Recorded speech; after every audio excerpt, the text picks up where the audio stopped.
আসসালামু আলাইকুম, স্বাগত জানাচ্ছি আরটিভির দুপুরের সংবাদে। আপনাদের সঙ্গে আছে আমি নহবুবা জারিন ডায়না। শুরুতেই ন্যাশনাল লাইফ ইন্স্যুরেন্স আন্তর্জাতিক সংবাদ। ইরান ও ইসরায়েলের মধ্যকার যুদ্ধবিরতি কার্যকর হয়েছে বলে জানিয়েছেন মার্কিন প্রেসিডেন্ট ডোনাল্ড ট্রাম্প। ট্রুথ সোশ্যালে করা পোস্টে তিনি দুই দেশকে যুদ্ধবিরতি লঙ্ঘন না করার অনুরোধ জানান। এদিকে দুই দেশ যুদ্ধবিরতিতে সম্মত বলে নিশ্চিত করেছে আন্তর্জাতিক গণমাধ্যমগুলো। তবে যুদ্ধবিরতি ঘোষণার মধ্যেই পাল্টাপাল্টি হামলার অভিযোগ তুলেছে তেহরান ও তেল আবিব। বিস্তারিত অর্ণব প্রসাদের রিপোর্টে। অবশেষে কাঙ্ক্ষিত যুদ্ধবিরতি। টানা 12 দিনের রক্তক্ষয়ী সংঘাত শেষে ইরান ও ইসরায়েলের মধ্যকার এই যুদ্ধবিরতি কার্যকর হয়েছে বলে জানিয়েছেন মার্কিন প্রেসিডেন্ট ডোনাল্ড ট্রাম্প। সামাজিক যোগাযোগ মাধ্যম ট্রুথ সোশ্যালে করা পোস্টে এ ঘোষণা দেন তিনি। এর আগে ইসরায়েল ও ইরান দুই দেশই পূর্ণাঙ্গ যুদ্ধবিরতির ব্যাপারে সম্মত হয়েছে বলে দাবি করেন ট্রাম্প। এ সময় তিনি জানান, আগামী 24 ঘন্টার মধ্যে কার্যকর হবে এটি। এদিকে নতুন করে এক্স হ্যান্ডেলে দেয়া পোস্টে ইরানের পররাষ্ট্রমন্ত্রী আব্বাস আরাকচি জানান, দেশটির স্থানীয় সময় ভোর 4টা পর্যন্ত ইসরায়েলি আগ্রাসনের বিরুদ্ধে লড়ে গেছে আর্মড ফোর্সের সদস্যরা। এর আগে তিনি দাবি করেন, ট্রাম্পের প্রস্তাবনা অনুযায়ী ইসরায়েল আগ্রাসন বন্ধ করলে তেহরান আর কোনো পাল্টা হামলা চালাবে না। অন্যদিকে ট্রাম্পের যুদ্ধবিরতি প্রস্তাবনায় তেল আবিব সম্মত বলে দেশটির কর্তৃপক্ষের বরাতে নিশ্চিত করেছে সংবাদ মাধ্যম আল জাজিরা। পাশাপাশি ইরান যুদ্ধবিরতি ভঙ্গ করলে এর সমুচিত জবাব দেবে ইসরায়েল। ট্রাম্পের যুদ্ধবিরতি ঘোষণার মধ্যেই ইরানের গিলান প্রদেশের একাধিক স্থানে হামলা চালিয়েছে ইসরায়েল। এতে অন্তত 9 জন নিহত হয়েছে বলে জানিয়েছে আল জাজিরা। অন্যদিকে ইসরায়েলের দক্ষিণাঞ্চলের বীরশেবা শহরে ইরানের ক্ষেপণাস্ত্র হামলায় 4 জন নিহত হয়েছে বলে দাবি ইসরায়েলের প্রতিরক্ষা বাহিনী আইডিএফ-এর। অর্ণব প্রসাদ, আরটিভি। কাতার ও ইরাকের মার্কিন সামরিক ঘাঁটিতে ইরানের হামলার পর গোটা বিশ্ব যখন আশঙ্কায় ছিল পুরোদমে যুক্তরাষ্ট্র ও ইরান যুদ্ধের, ঠিক তখনই বিস্ময় এনে হাজির করলেন ডোনাল্ড ট্রাম্প। পাকিস্তান ভারত ফর্মুলাতে এবারও সামাজিক মাধ্যম ট্রুথ সোশ্যালের বার্তায় ঘোষণা দিলেন শান্তির পথে এগোবে ইরান ও ইসরায়েল। মধ্যপ্রাচ্যে দীর্ঘমেয়াদী যুদ্ধ এড়াতেই এই পথে হাঁটলেন ডোনাল্ড ট্রাম্প, এমনটাই অভিমত বিশ্লেষকদের। সামদানি প্রত্যয় রিপোর্ট।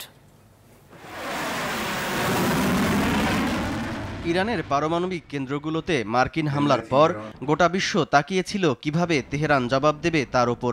হার্ডলাইনে খেলা ইরানও জবাব দেয় জোরালোভাবে, হামলা করে কাতারের মার্কিন সামরিক ঘাঁটিতে। ইরানের পাল্টা হামলার পর পুরো বিশ্ব যখন আতঙ্কিত নতুন মহাযুদ্ধের শঙ্কায়, তখনই যুদ্ধবিরতির প্রস্তাব দিলেন মার্কিন প্রেসিডেন্ট ডোনাল্ড ট্রাম্প। এর আগে তিনি পাকিস্তান ভারত যুদ্ধ থামাতেও প্রয়োগ করেছিলেন একই কৌশল। সামাজিক মাধ্যম ট্রুথ সোশ্যালে ঘোষণা দেন, সমঝোতায় আসবে দুপক্ষ।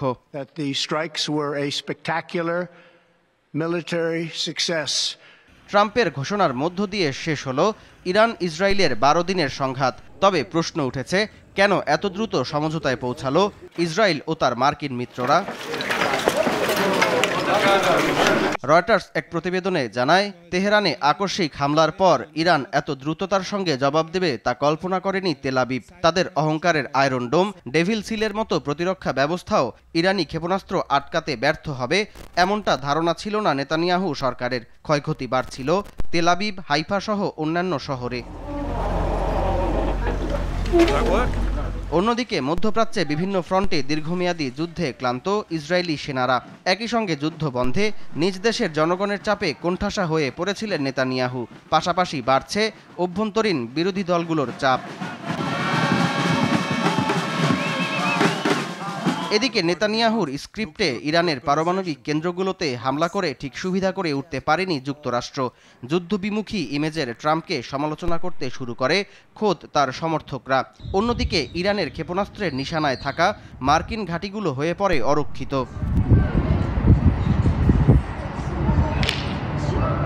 দীর্ঘমেয়াদী যুদ্ধের দায়ভার ও আর্থিক ক্ষতি বহন করার অনীহা থেকেই মূলত শান্তির পথে হেঁটেছেন ডোনাল্ড ট্রাম্প, এমনটাই মনে করছেন বিশ্লেষকরা। সামদানি প্রত্যয়, আরটিভি। যুদ্ধবিরতির বিষয়ে মার্কিন প্রেসিডেন্ট ডোনাল্ড ট্রাম্পের ইতিবাচক ঘোষণার পর বিশ্ববাজারে কমতে শুরু করেছে জ্বালানি তেলের দাম। এক প্রতিবেদনে তথ্যটি নিশ্চিত করেছে বার্তা সংস্থা রয়টার্স। এর আগে ইরান ইসরায়েল সংঘাতের জেরে প্রায় এক সপ্তাহ ধরে ঊর্ধ্বমুখী ছিল তেলের বাজার। বর্তমানে অপরিশোধিত জ্বালানি তেল ব্রেন্ট ক্রুড ফিউচারের দাম প্রতি ব্যারেল $2.69 কমে $68.79 দাঁড়িয়েছে। অন্যদিকে ইউএস ওয়েস্ট টেক্সাস ইন্টারমিডিয়েট অপরিশোধিত তেলের দাম $2.7 কমে ব্যারেল প্রতি $65.46 দাঁড়িয়েছে। ইতিবাচক ধারা বইছে বেশিরভাগ দেশের শেয়ার বাজারের সূচকেও।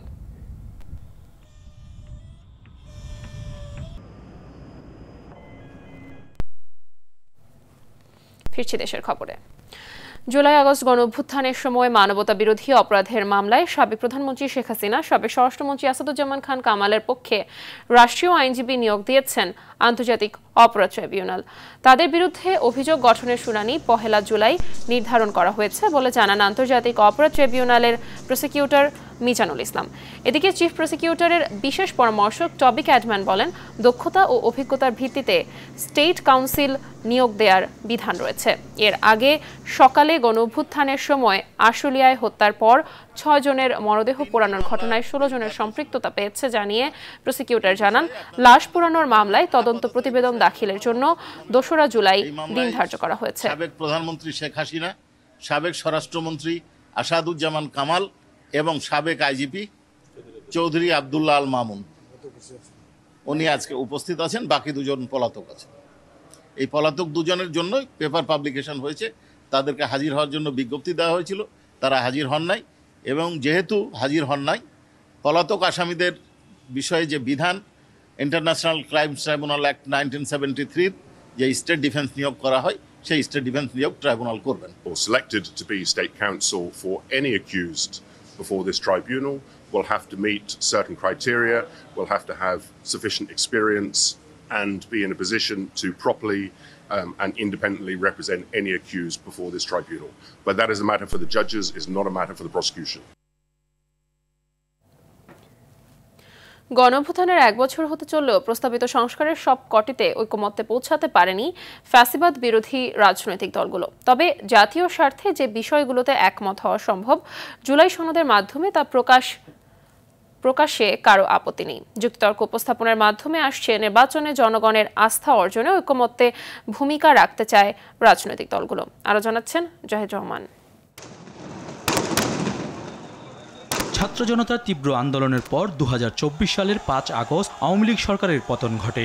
এরপর নোবেলজয়ী ডক্টর মোহাম্মদ ইউনূসের নেতৃত্বে গঠিত হয় অন্তর্বর্তী সরকার। জনগণের প্রবল প্রত্যাশার মুখে রাষ্ট্র সংস্কারের লক্ষ্যে 11টি সংস্কার কমিশন গঠন করা হয়।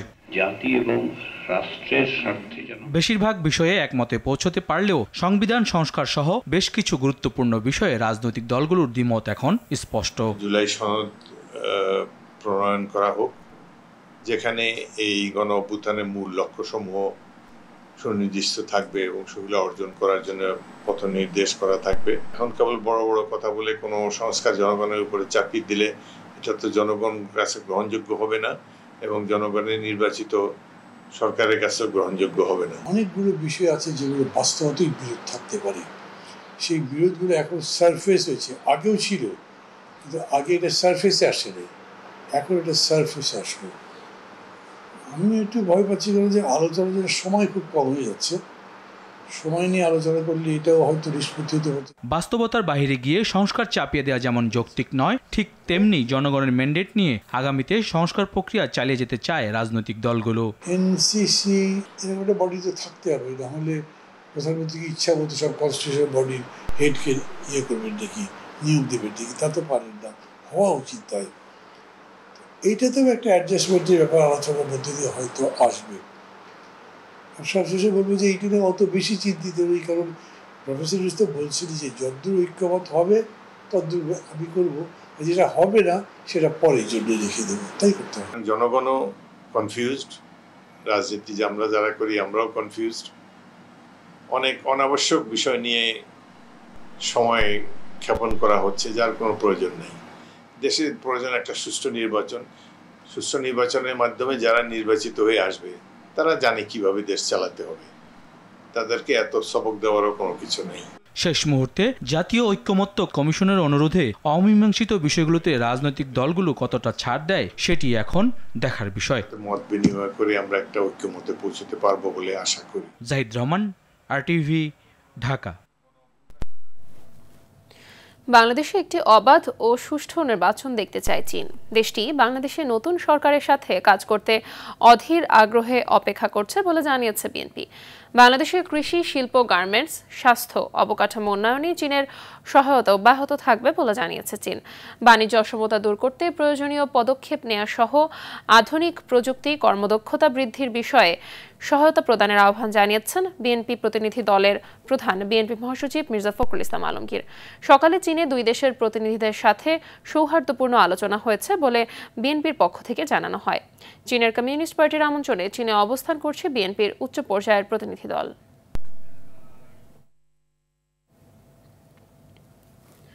সরকার গতিশীল না হলে মানুষের নিরাপত্তা নিশ্চিত করা সম্ভব নয় বলে মন্তব্য করেছেন বিএনপির সিনিয়র যুগ্ম মহাসচিব রুহুল কবির রিজভী।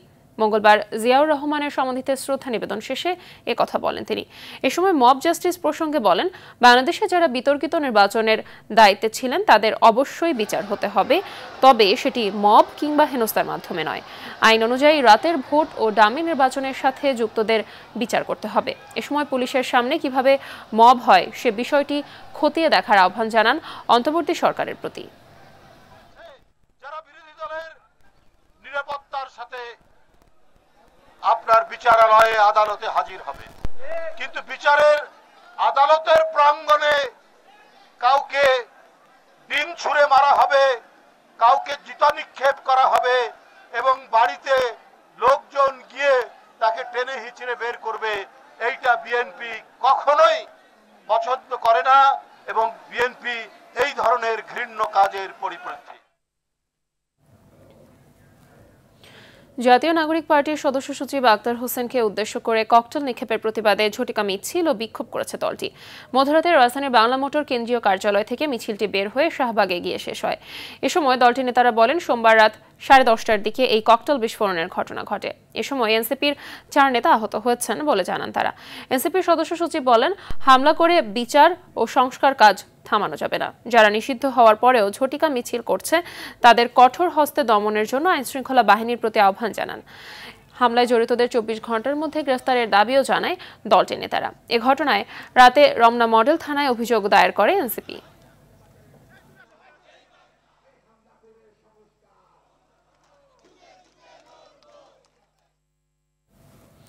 বিডিআর বিদ্রোহের ঘটনায় চাকরিচ্যুত সাবেক সদস্যরা 3 দফা দাবিতে আন্দোলন অব্যাহত রেখেছেন।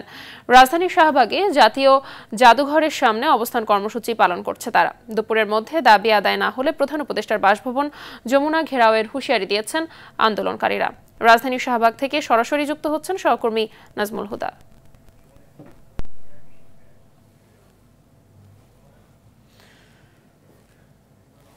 নাজমুল, চাকরিচ্যুত সাবেক বিডিআর সদস্যদের দাবিগুলো আসলে কি কি, আর সরকারের পক্ষ থেকে তাদের সঙ্গে তাদের দাবির বিষয়ে এখন পর্যন্ত কোনো আলোচনা হয়েছে কিনা জানাবেন।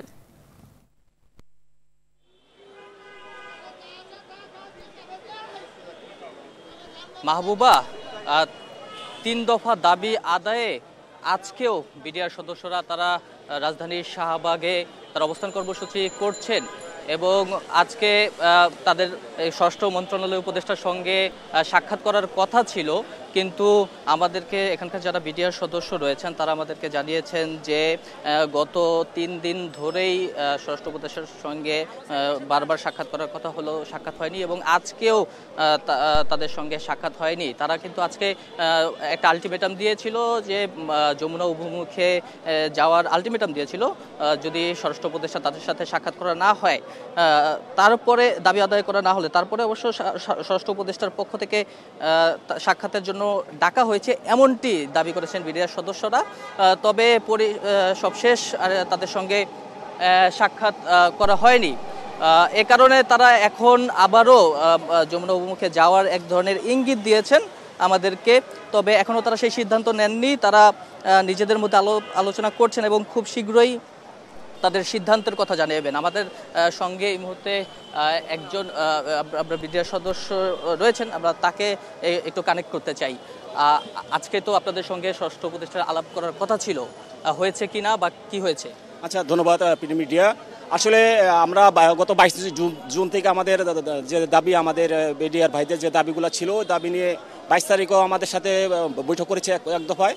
তারা বৈঠকের পরে বলছে যে আগামীকাল জানানো হবে। পরের দিন 23 তারিখ যখন যাওয়া হয়, 23 তারিখে তারা স্বরাষ্ট্র সচিব উনি বলেন যে আপনারা একটা মানবিক একটা করেন, যে দরখাস্ত করেন, যেন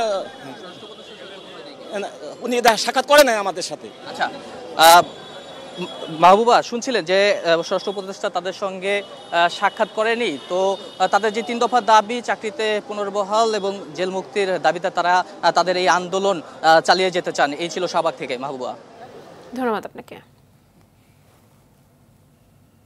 বাজেটের সবচেয়ে বড় চ্যালেঞ্জ হবে রাজস্ব আদায়। সংস্কার ছাড়া আগামী 10 বছরেও কাঙ্ক্ষিত রাজস্ব আহরণ সম্ভব নয় বলে মনে করেন অর্থনীতিবিদরা। কর বহির্ভূত আয় বাড়ানোর পাশাপাশি পরিচালন খরচেও স্বচ্ছতার তাগিদ দেন তারা। আরও জানাচ্ছেন তৌহিদুর রহমান। বড় পরিবর্তন ছাড়াই প্রস্তাবিত বাজেট অনুমোদন দেয় ডক্টর ইউনূসের নেতৃত্বাধীন অন্তর্বর্তী সরকার। এতে ঘাটতি থাকায় 2,26,000 কোটি টাকা ঋণ নিতে হচ্ছে সরকারকে। অন্যদিকে বিগত সরকারের রেখে যাওয়া ঋণের সুদের পরিমাণও অনেক, ভবিষ্যতে তা বাড়তে পারে বলেও আশঙ্কা অর্থনীতিবিদদের। এখন সরকার যে পরিমাণ টাকা বিদেশি সাহায্য পায়, এই বিদেশি সাহায্যের সমপরিমাণ টাকা দিয়ে সরকারকে কিন্তু সরকারের সুদের ব্যয় মেটাতে হয়। আমরা যদি যথেষ্ট পরিমাণে সংস্কার করতে না পারি, যদি আমরা যথেষ্ট রাজস্ব আদায় মনোযোগী না হয়, শুধু এই বছর না, আগামী 10 বছরে আপনি বাজেটের মধ্যে কোনো গুণগত পরিবর্তন দেখবেন না। এই বাজেটটার সবচেয়ে বড় চ্যালেঞ্জ হচ্ছে রেভিনিউ মোবিলাইজেশন, অর্থাৎ যে 5,64,000 কোটি টাকার যে টার্গেট আছে, এই টার্গেটটা আসলে কতটুকু বাস্তবায়ন হবে। এই রেভিনিউটা অ্যাম্বিশাস মনে হচ্ছে, কারণ এটা ফুলফিল করার জন্য যে সমস্ত উদ্যোগ, যে সমস্ত অটোমেশন থেকে আরম্ভ করে যে রিফর্মগুলো দরকার, সেগুলো যদি আমরা করতে না পারি, তাহলে এই টার্গেটটা আসলে অনেকটা চ্যালেঞ্জ আকারেই থাকবে।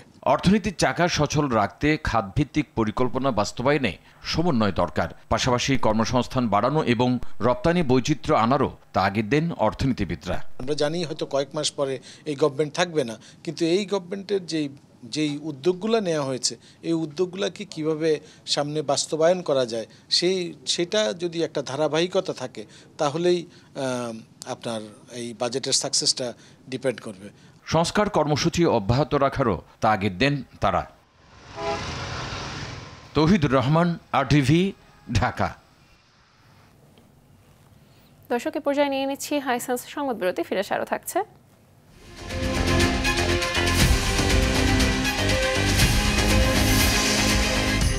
আবারও বাড়ছে করোনার সংক্রমণ, এখনই সচেতন না হলে বড় বিপর্যয়ের আশঙ্কা।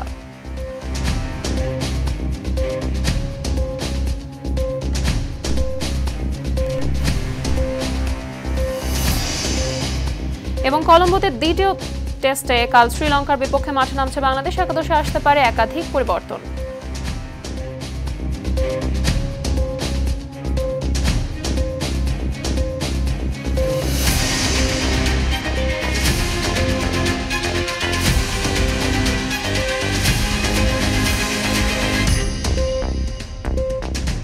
দুপুরের সংবাদ দেখছেন RTV, আপনাদের সঙ্গে আছি আমি মাহবুবা জারিন ডায়না।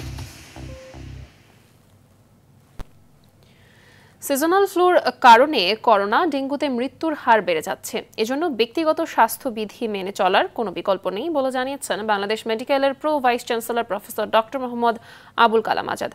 বাংলাদেশ মেডিকেলে আয়োজিত করোনা, ডেঙ্গু ও জ্বরের সাম্প্রতিক প্রবণতা নিয়ে অনুষ্ঠানে তিনি একথা বলেন। এ সময় বিশ্ববিদ্যালয়ের উপাচার্য অধ্যাপক ডক্টর শাহিনুল আলম বলেন, ডেঙ্গু এবং করোনার নতুন গাইডলাইন মেনে চললে মৃত্যুহার সম্পূর্ণ নিয়ন্ত্রণ সম্ভব।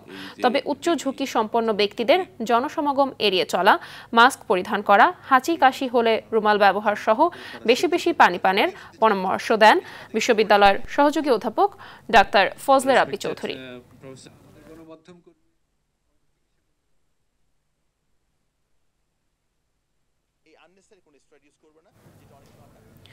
ডেঙ্গুর চোখ রাঙানির মধ্যেই করোনার প্রকোপ, এরই মধ্যে শনাক্ত হচ্ছে চিকুনগুনিয়াও। 3 রোগের লক্ষণ প্রায় একই হওয়ায় জনমনে বাড়ছে আতঙ্ক। গত 24 ঘন্টায় দেশে করোনা ভাইরাসে আক্রান্ত হয়ে 3 জনের মৃত্যু হয়েছে। সেই সাথে নমুনা পরীক্ষায় 19 জনের দেহে করোনা শনাক্ত হয়। আর চলতি বছর করোনায় মৃত্যুর সংখ্যা দাঁড়িয়েছে 16 জনে। এদিকে সরকারের স্বাস্থ্য বিভাগ ডেঙ্গু পরিস্থিতি পর্যবেক্ষণে 11 সদস্যের কারিগরি কমিটি গঠন করেছে। গেল 24 ঘন্টায় ডেঙ্গু আক্রান্ত হয়ে আরও 2 জনের মৃত্যু হয়েছে। এ নিয়ে চলতি বছর ডেঙ্গুতে মৃত্যু হলো 34 জনের। এছাড়া একদিনে সর্বোচ্চ 392 রোগী হাসপাতালে ভর্তি হয়েছে।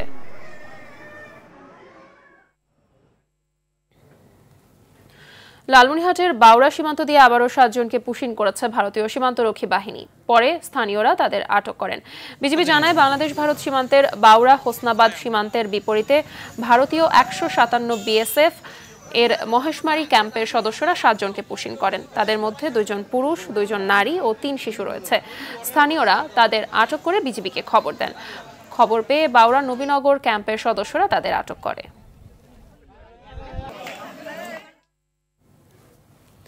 দেশে আনুষ্ঠানিকভাবে চালু হলো গুগলের ডিজিটাল সেবা গুগল ওয়ালেট। গুগল মাস্টারকার্ড ও ভিসার সহযোগিতায় গুগল পে নামে পরিচিত এই ডিজিটাল লেনদেন সেবা চালু করেছে সিটি ব্যাংক পিএলসি। সকালে রাজধানীর একটি 5 তারকা হোটেলে গুগল পে উদ্বোধন করা হয়। এ সময় উপস্থিত ছিলেন বাংলাদেশ ব্যাংকের governor doctor Ahsan H Mansur, মার্কিন দূতাবাসের ভারপ্রাপ্ত রাষ্ট্রদূত ট্রাসি এন জ্যাকসন, সিটি ব্যাংকের ভাইস চেয়ারম্যান হোসেন খালেদ, ব্যবস্থাপনা পরিচালক ও সিইও মাসরুর আরেফিন এবং গুগল পেমেন্টসের কর্মকর্তারা। এখন থেকে সিটি ব্যাংকের গ্রাহকরা তাদের মাস্টার কার্ড ও ভিসা কার্ড গুগল ওয়ালেটে সংযুক্ত করে গুগল পের মাধ্যমে নিরাপদ লেনদেন করতে পারবেন। খেলার খবর। টেস্ট চ্যাম্পিয়নশিপের প্রথম চক্রে নিজেদের দ্বিতীয় ম্যাচে কাল শ্রীলঙ্কার বিপক্ষে মাঠে নামছে বাংলাদেশ। কলম্বোতে ম্যাচ শুরু সকাল 10:30টায়। এর আগে গলে প্রথম টেস্টে 3 ডিপার্টমেন্টে ভালো পারফর্ম করা বাংলাদেশ ড্র নিয়ে মাঠ ছেড়েছিল। সে ধারাবাহিকতা ধরে রাখার লক্ষ্যেই কলম্বোতে মাঠে নামবে টাইগাররা। এই ম্যাচে একাদশে আসতে পারে একাধিক পরিবর্তন। টপ অর্ডারে আনামুল বিজয়ের ব্যর্থতা দলের ভাবনার বড় কারণ। এদিকে প্রথম ম্যাচ ড্র করলেও নিজেদের ঘরের মাঠে দ্বিতীয় ম্যাচে জয় পেতে মরিয়া লঙ্কানরা। দুপুরের সংবাদ এ পর্যন্ত। জেলা সংবাদ বিকেল 5:45টায় দেখার আমন্ত্রণ রইল। ধন্যবাদ সবাইকে।